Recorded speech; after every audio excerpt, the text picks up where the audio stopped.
Well, the anime version of the Thousand Year Blood War arc is literally right around the corner, which feels totally surreal to be able to say. But the fact that we're all here now in this position is really very exciting. And so I thought this was a great opportunity to dedicate a video to talking about this latest batch of villains introduced in the upcoming story arc. Bleach's newest and most dangerous enemy yet, the Sternritter. And so this video can serve as either an introduction to this new faction or a simple refresher depending on how up to date with the story you are. Now, I absolutely love these guys. I've always been something of an advocate for them, where other people didn't really like them. I always felt that they were the villain Bleach needed for its final arc in many different ways, regardless of their faults and failings. And I'm really hoping that anime-only viewers will come to love them just as I have, and because of that, I'm really intrigued and excited to see how they are depicted in the anime come October. But the point of this video, the purpose of this video, is actually just to be a general overview of the Sternritter as a faction, an introduction to this huge new enemy army being introduced in Bleach, as the Sternritter and the wider Vandenreich as a whole is a pretty massive new element that will suddenly be introduced in the story. Now, because this video is going to serve as more of an introduction, I'm going to try and keep it as spoiler light as possible.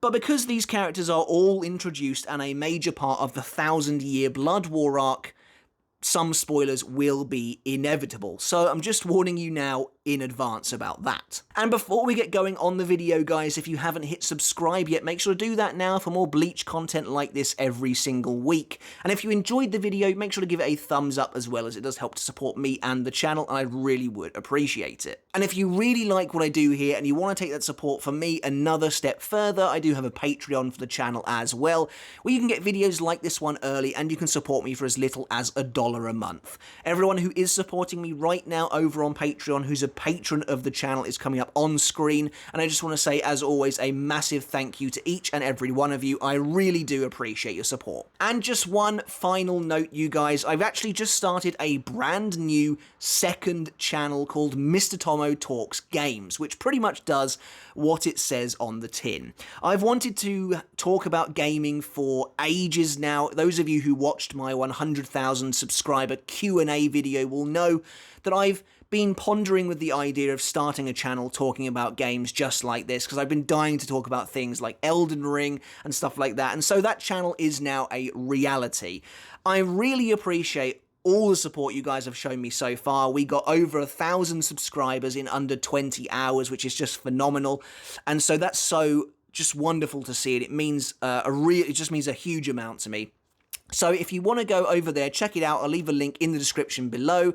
You're basically getting exactly what you get here, long-form, essay-style, in-depth content, but about games now instead of Bleach. And of course, that channel's existence won't affect this one. Content will still come out as regularly as it has been doing. But if you want to go and check out Mr. Tomo Talks Games, maybe give it a subscribe. I would really appreciate the support. So thank you guys in advance for that. Like I said, it really does mean everything to me, so thank you very much. So, even if you're an anime-only viewer, chances are you've probably heard the name Sternritter at some point or another. After all, they've been a major focal point of discussion within the Bleach community for, you know, like the last 6 or 7 years or so. So, if you've managed to totally avoid spoilers, I'd be really impressed. I would be really impressed, and more power to you. But of course, if you follow a channel like mine, which has been predominantly focused on the manga for the last few years, then there's a chance you'll have seen something. And now the Sternritter are finally coming to you, so it felt like a great time to do a sort of introductory video so you can know what to expect with these upcoming villains. To put it very simply, where the Sternritter are concerned, they are an elite group of Quincy within the wider army of the Vandenreich, the hidden Quincy Empire, whose pretty much one and only order, directed by their god king Yhwach, is the complete and utter purging, the total annihilation of the Shinigami of the Soul Society. Basby, one of the major members of the Sternritter, reveals this to be their sole directive when they begin attacking the Soul Society early on in the arc, revealing that they are simply there to kill everyone. And later on, this is reinforced, this is echoed by another Sternritter, Yhwach, when he says that Yhwach doesn't like long and drawn-out fights, and so the Sternritter have once again been ordered to simply kill everyone without prejudice. In my opinion, the Sternritter are easily the most deadly and dangerous of all the villains in Bleach. Maybe you loved the Espada, you thought their aesthetic was great, you thought the characters were memorable, but at the end of the day, when you break it down, they basically don't achieve anything. You know, they lose pretty much every single fight they are in. That doesn't happen anymore. Things change in the 1000-Year Blood War arc, and the Sternritter are pretty much directly responsible for almost all of that. You'll find over the course of this new arc that the Gotei 13 are pushed up against a wall harder than they have ever been before. They struggle more than they ever have before. People are taken out of the fight prior to having to deal with the final boss, which is not something we can say about the Arrancar arc, so I'm really happy about that development. And just in general, the Sternritter feel like a more effective military force, and I think that's the entire point. It feels only natural to compare the Sternritter and the Espada. In fact, I'm guilty of doing that myself, but many comparisons between these two enemy factions are pretty rote, not overly apt, and they basically kind of end at this is a villainous organisation within the story of Bleach. Where the Espada were 10 extraordinarily powerful Arrancar, but because they're Arrancar, because they're hollows, no matter the new humanity they've achieved, they're still going to be mostly loose cannons with their own goals, their own agendas, gnashing, chomping at the bit, with these kind of almost suppressed animalistic desires and rage and all of that sort of thing. They are only really tethered together by Aizen's pure, oppressive, overbearing strength. Were it not for Aizen, the Espada would almost certainly never come together and would disband pretty quickly or even eat each other. There certainly wouldn't be some kind of a civilized tier hierarchy among them like there is with their numbering system. On the flip side of that, you have the Sternritter and the General Vandenreich as a whole. This, at least on the surface, appears to be a much more well-oiled, uniform military machine, designed by Kubo, I suspect, to be far more of a mirror image of the Gotei 13 than the Arrancar army ever was. And the Arrancar army had definitely trace elements of that, but the Vandenreich and the Sternritter feel like they are supposed to be a direct comparison to the Gotei 13, but blown up even more, even stronger than the Gotei itself. Introduced officially in chapter 490, the Sternritter's really only goal is the total eradication of the Shinigami in order to facilitate a successful invasion into the Soul Society, which was literally the reason for their creation 1,000 years ago at the nexus of all the events that caused this arc to transpire. Like I said, while Aizen rules over the Espada, he kind of does so under a guise of being their equal, even though he does not consider himself to be their equal. He sits them down at this lovely table, he presents them all with tea, lets them in on some of his plans anyway, not all of them. And, you know, there's definitely this sense that he kind of is trying to keep them all in order, and his strength allows him to do that. With Yhwach, the Sternritter see him as a godlike figure that they must worship. He is their all-father. To many of them, he is their reason for being.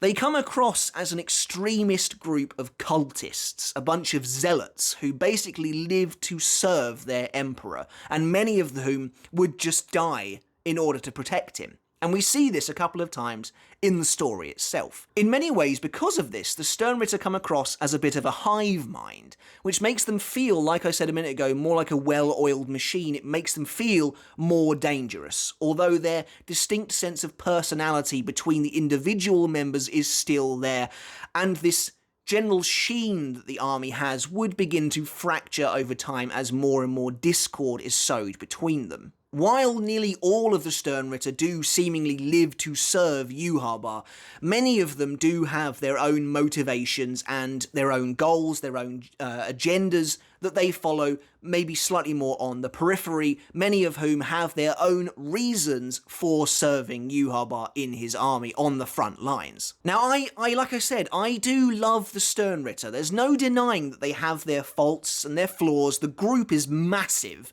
Again, it's this idea, I think, that they're supposed to be an organisation capable of countering the Gotei 13 right down to the captains and vice-captains as well. Where you have 13 captains and 13 vice-captains, you have essentially 26 captain or higher level Quincy in the Sternritter. So that's what Kubo definitely felt like he was going for, creating an organised military force with technology and strength capable of defeating the Soul Society. And I'll say that 490 chapters into Bleach, Kubo's still creating unbelievably awesome and memorable character designs.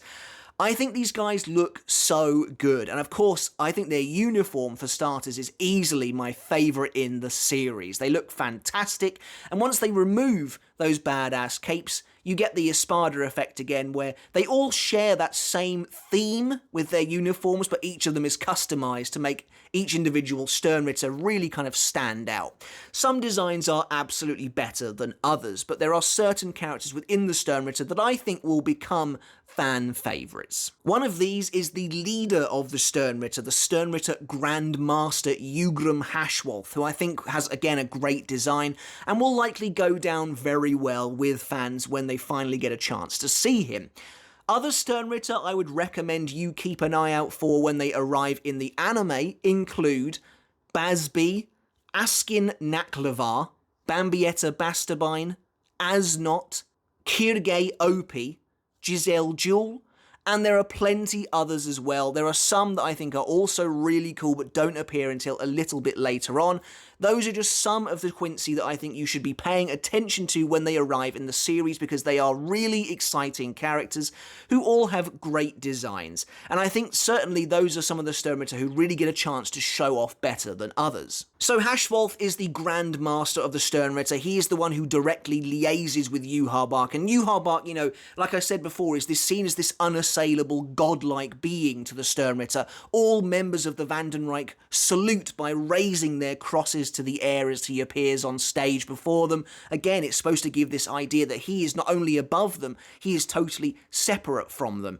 But they're all mostly absolutely fine with that. That's how they've been conditioned to accept this army hierarchy. But their devotion to their king, to their lord, goes even deeper than that, and you get the appearance of them coming across as this vampiric cult almost. In order to become a Sternritter, one must partake in a ritual of communion, essentially, bowing before Yhwach and drinking his blood. Only after taking his blood into your body can he inscribe your soul with a letter that would become your shrift, which is the core of every Sternritter's individual powers and abilities, which we'll get into a bit later on. Already, with the image that this paints of them kneeling before him and sipping his blood from this small dish, you get the sense that the Sternritter are this dark and really kind of creepy and eerie set of villains, and Kubo does a lot with their imagery. You know, there are allusions to Christianity here, to religion in general, this idea of Yhwach being a literal, one of the closest things to God in the series that these Sternritter bow before. They kind of come across as these like Templar, holy knights. There are allusions to Christianity and religion all the way throughout these characters, but perhaps the more overt allusion is, of course, to Nazi Germany. From their uniforms to the German motifs, from the way they subjugate the races that they see to be lesser than themselves, to even the naming conventions among the Vandenreich itself. One of the factions is literally called the Schutzstaffel.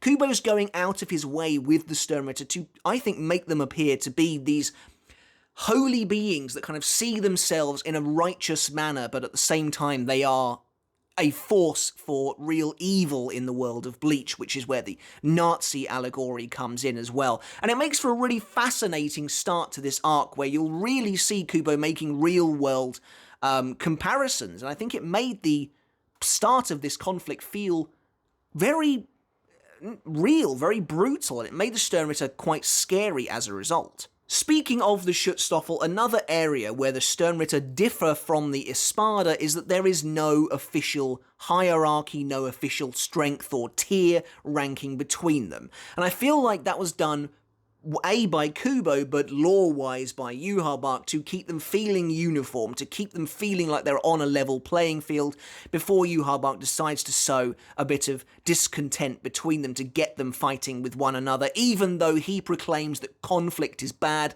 and that they should never fight each other for fear of pain of death. And many of the Sternritter live in that fear of death as well. Many of the Sternritter, despite being these seemingly abhorrent, terrible people, are quite sympathetic. They live by the stranglehold of their Allfather, who can basically do what he wishes with their lives, and he feels it is his right to do so. But while there is no specific hierarchy or ranking, there are several factions within the Sternritter that kind of branch off from them. There is a dedicated upper echelon called the Schutzstaffel, which is a very small, very exclusive squad designated basically to specifically protecting Yhwach himself, where the Spirit King has the Zero Division as his royal guard, Yhwach has the Schutzstaffel. And within the series, that's made up of Lil Barrow, who is the leader of the Schutzstaffel, Gerard Valkyrie, Pernidapan Kajaz, and Askin Naklavar, who is the only Sternritter in the series seemingly promoted to this higher form of defender. Meanwhile, while many of the Sternritter, like I said, their only real job is to lead the army into battle against the captains and the Soul Society, they don't have their own kind of specific duties. There is another additional branch of the Vandenreich called the Yagdame, or the Executive Hunting Army, which is actually led by a Sternritter, Kirgay Opie, who again is one of the ones I said you should keep an eye on, because he is a really awesome character. And then there are other unofficial factions within the Sternritter as well, such as the Bambis, who is a group of Quincy girls led by Bambietta Bastabine and made up of her four, we'll call them friends for now, Lil Toto, Candice, Giselle, and Meninas. All this comes together to say that the Sternritter are a really colourful bunch of characters. There's a lot going on here, really awesome dynamics between certain characters, really great relationships to uncover, and they all have really cool and unique abilities as well. Speaking of their powers and abilities, the Sternritter are a massively imposing and dangerous force. Perhaps, I would argue,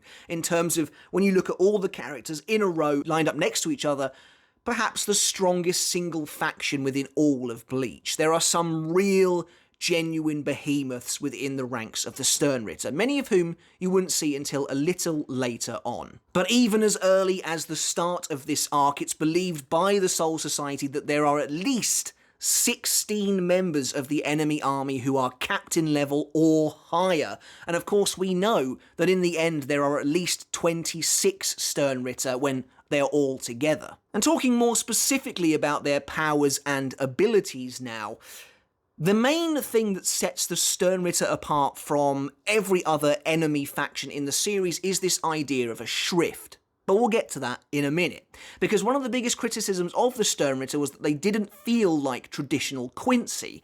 But despite that, many of these characters can and do use traditional Quincy abilities, such as Heilig Bogen, Quincy Volstendig, which is something you will find out about in the final arc of the series if you don't know already, Blut, Hirenkyaku, and Ranso Tengai. Now, not every Sternritter uses maybe even any of those abilities at any one time, but a number of them do, and in my opinion that makes them feel like Quincy, but it's the shrifts that really set them apart. And at the same time, the shrifts do feel oddly conceptual and definitely not like normal Quincy powers. But what is a shrift? Well, this is where Yhwach himself comes in, and why so many of these Sternritter feel so devoted to him. Yhwach has the very strange ability to be able to see words manifested. He has a power over letters and words itself, and he can look at a Sternritter, at a Quincy who is yet to become a Sternritter, and see a word engraved within their soul that represents either something that makes them who they are or something they desperately lack. and he can reach into their soul via the partaking of drinking of his blood and inscribe a letter into their very core. That letter will then represent that Sternritter's very being. That letter is their shrift. And these shrifts are totally unique to each individual Sternritter. This is what makes them stand out. This is what makes the individuals who they are. An example of a shrift is F, the Fear, Asnot. Now, each Sternritter is pretty much embodied by their shrift. Like I said, it comes from the very core of their being. Maybe they lack it, maybe they miss it, maybe it is controlling them. Regardless, whatever the idea is behind their shrift, it is basically the very essence of these characters. And Asnot, without going into too much detail, is a character ruled and who rules over others by fear. And as when he attacks someone with his Quincy arrows, he's able to inflict fear, pure instinctual fear upon them.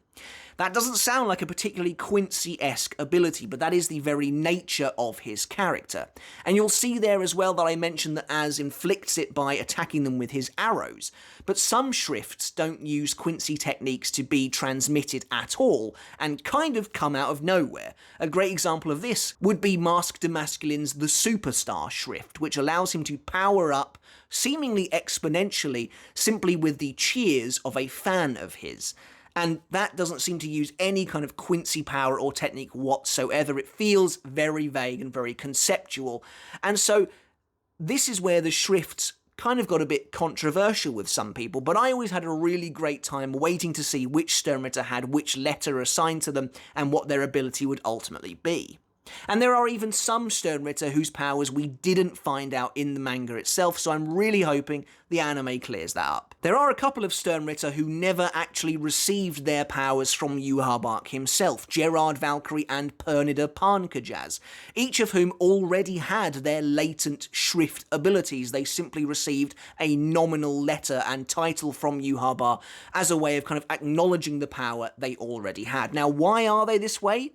Well, you'll have to wait and find out. But that is pretty much the Sternritter, an introduction, an overview to this new villainous faction in Bleach. These are really exciting times. I love these characters. I think so many of them have great, amazing character designs that will become really iconic. Again, characters like Asnot, characters like Yugrum Hashworth, characters like Bambietta Bastabine, Kirge Opie, even characters like BG9 who look completely weird and alien.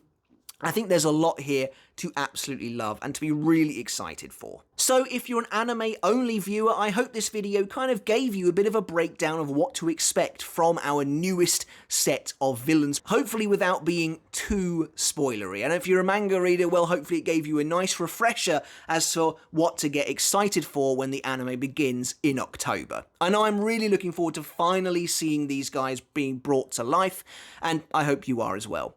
But that's it for the video, guys. Let me know in the comments below what you think of the Sternritter, if you know what these guys are already all about. Like I said, I'm going to do a couple of videos in the short term, breaking down each individual Sternritter kind of all at once and going into a bit more detail about these new and exciting characters. It is weird saying that they are new characters when the series has been over for, you know, however many years now, 6 years. But they are new and they are exciting, and I'm really looking forward to it. Guys, make sure to check out Mr. Tomo Talks Games if you haven't done already. I would really appreciate your support over there. Go give us a subscribe if you're looking forward to more videos from that channel. We've already got one video on there, which is a video on the game Stray, which was a lot of fun. If you're after a cute cat game, it might not be what you're expecting. So go check out the channel, guys. Again, I would really appreciate the support, and thank you so much to everyone who has already subscribed. It does mean the world to me. But until next time, guys, I'll catch you later, and I'll see you then.